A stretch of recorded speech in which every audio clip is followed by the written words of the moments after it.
Have you ever stopped to think about the difference between believing something is a fact and actually feeling it as a reality? Like, you believe Julius Caesar was a real person, right? But you feel the reality of your best friend. They're totally different things. So, what is that difference? Well, let's dive into how the brilliant 19th century thinker John Henry Newman tackled that exact question. So, here's our game plan for this explainer. We're going to start by really digging into this problem of belief. Then, we'll unpack Newman's two different ways of believing things. From there, we'll see how this whole idea creates a huge challenge when it comes to God. But then, we'll explore Newman's incredible solution, which he finds hiding in the human conscience. We'll see how that helps us build a mental image of God. And then we'll wrap it all up by seeing why, in the end, structured belief and personal faith actually need each other. All right, first up, this whole idea of believing versus really believing. This is all about that huge gap between knowing something is an abstract fact and truly feeling it deep down as a concrete reality in your life. Think about it like this. You could read every single book ever written about, say, Abraham Lincoln. You could memorize his speeches, ace any test about his life. But do you know him? I mean, really? In the same way you know your brother or your best friend? Of course not. And that's the tension Newman was so obsessed with resolving. The difference between knowing about something and truly knowing it. So, how did Newman crack this problem? Well, he argued that we don't just have one way of believing. He said we have two totally distinct ways of giving our assent, that's his word for our agreement, to an idea. And here they are. On the one hand, you've got notional assent. This is your brain just agreeing with a statement. It's accepting that a proposition is true, like E equals MC squared or Paris is the capital of France. It's an intellectual checkmark. On the other hand, you've got real assent, and this is so much deeper. It's an imaginative, personal grasp of something as if it were real. It's not just a truth in your head, it's a reality that you feel in your gut. For Newman, this is what an act of religion is all about. Newman had this perfect analogy for notional assent. He said it's like studying a super detailed map of a country you've never actually been to. You know where the rivers flow, you know the names of all the cities, but you have zero experience of the place itself. The knowledge is totally accurate, but it's all secondhand. Okay, so we've got these two kinds of belief, notional and real. But what happens when you try to apply this to the idea of God? Well, that's where we hit a pretty big wall. This is the million-dollar question, right?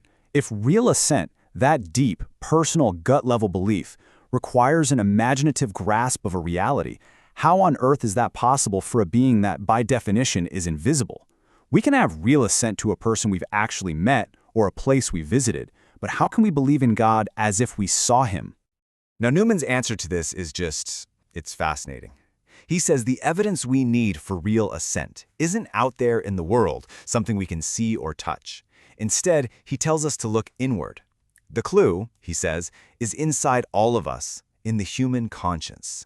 See, for Newman, conscience isn't just one thing. It kind of has two jobs. First, it's a moral sense. It's that part of us that judges, hey, stealing is wrong, or being kind is right. Simple enough.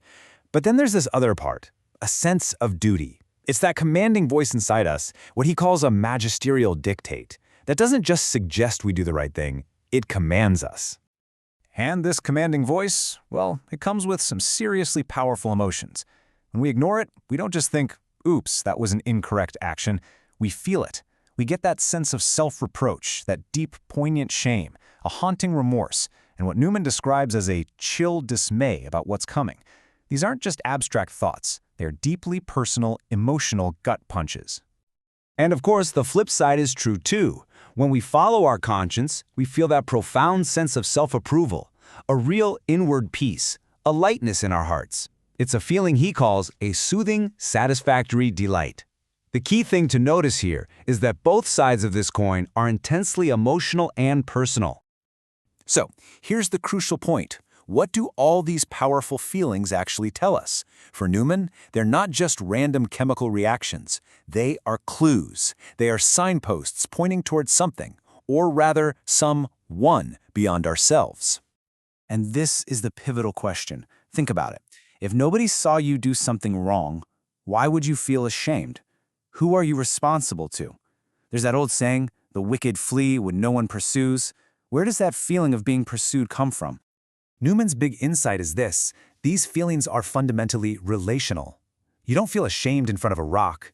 You don't feel guilty towards the law of gravity. Emotions like responsibility, fear, shame, and love, they're all directed towards a person, an intelligent mind. Newman's whole point is that the feeling itself contains the clue. A sense of responsibility implies someone you are responsible to. The feeling of shame implies someone you were ashamed before. For Newman, the very nature of these intense internal feelings points directly to a supreme judge, a lawgiver. And that is how we bridge the gap. The experience of our conscience, its commands, its rewards, its punishments, it paints a picture in our imagination. It creates the image of a reality that we need to give real assent to an unseen God.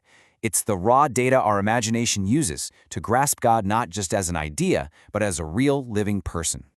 Newman points to something as simple as a child's prayer as a perfect example of this. Think about a little kid who's in trouble and just instinctively prays for help. That child is acting on a powerful mental image.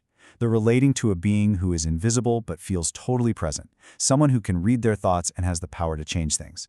That's not a theological deduction. It's an intuitive, real relationship in action. Okay, this brings us to the final, crucial piece of the puzzle. Does all this focus on personal feelings and internal experience mean we should just toss out all structured beliefs in theology? For Newman, the answer is a huge, resounding no. You know, it's a really common mistake to pit dogma against devotion, to say that formal rules and creeds kill the heart of real religion. But Newman says that's a false choice. They're not enemies, they're partners. Notional assent and real assent are two sides of the very same coin. Here's exactly how it works together. Step 1, theology gives us the clear, intellectual idea, the notional assent. For instance, the proposition, God is just. Step 2, our conscience provides the raw, emotional data of what justice actually feels like, the shame of being unfair, the peace of doing right.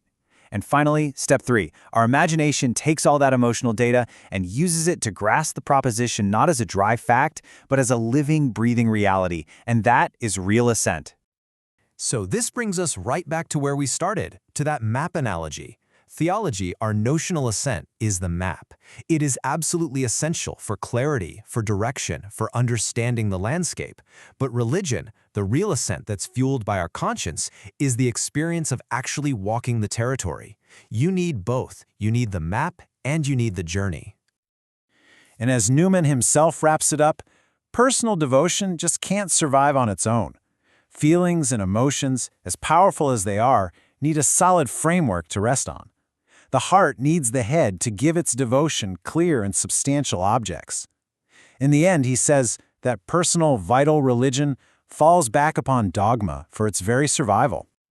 Newman's argument really gives us a powerful new way to think about the nature of belief. But it also leaves us with a pretty profound question to reflect on. If the conscience really is a kind of echo, an echo of a voice, what does it actually mean for us, in our own lives, to truly stop and listen?